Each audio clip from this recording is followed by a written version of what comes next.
At the end of 2016, a new era of consumer choice in television will dawn. You're going to be able to do a $25-ish basic package of TV, and after that you can choose every single channel you want, all your choice. So no longer will I have to do a bundle if I want to get FX. I don't have to do also Cottage Life and Documentary Channel. I can just get FX. It sounds awesome. It's called Pick and Pay. James, sounds like it's going to be a great deal. Maybe, maybe not.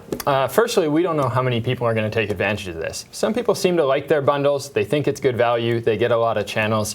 And certainly cable companies are going to try and keep them on that track. Also, we don't know how much an individual channel is going to cost. The only thing we do know is that an individual channel probably costs more outside of a bundle, because as anybody who's ever had a fast food combo knows, you buy the burger, the fries, the drink together, it costs less than buying them one at a time. All right, but still, you get to choose. That's the key point. And if I have, say, very exquisite tastes and I only like to watch space and history and maybe in the book channel, then I could potentially get a great deal if I get that on top of my skinny package. That seems to me like a good thing for consumers. Sure. If your interests are narrow enough, you get that $25 basic package. You add on a few channels that cost maybe $1 or $2 a piece. On top of that, your bill is going to come down. You're going to see some savings. But don't you like hockey? Don't you want to know what happens on Game of Thrones this season? Aren't your kids going to want to watch a bunch of children's programming? That's all as well? we watch, yes. In that case, some of those are premium channels. Some of those could cost a lot more, $5, $8, $10 for a single channel once you get up into things like sports or HBO. That sounds like a Netflix subscription for just one channel. But I mean, we know that those are premium channels. They have a lot of revenue. We've looked at some of those numbers. What I'm more concerned about are those channels lower down the dial who have much smaller audiences. I'm a little concerned about how they're going to survive in this new world. They're the ones that are going to be squeezed the most. Here we're talking about documentary, we're talking about Much Vibe, we're talking about book TV.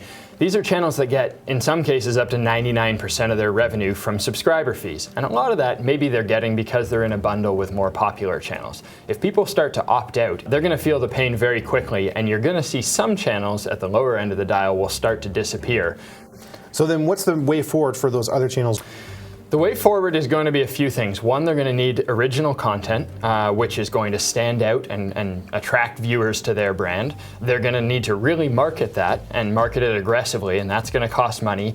And in some cases, if their niche is just too small to attract enough dollars to be sustainable, they may have to actually change their programming, broaden it out, move to the middle of the road to try and find a mass audience. So let's add this up. We're going to have more choice. There might be fewer channels, though, and it might be a little pricier.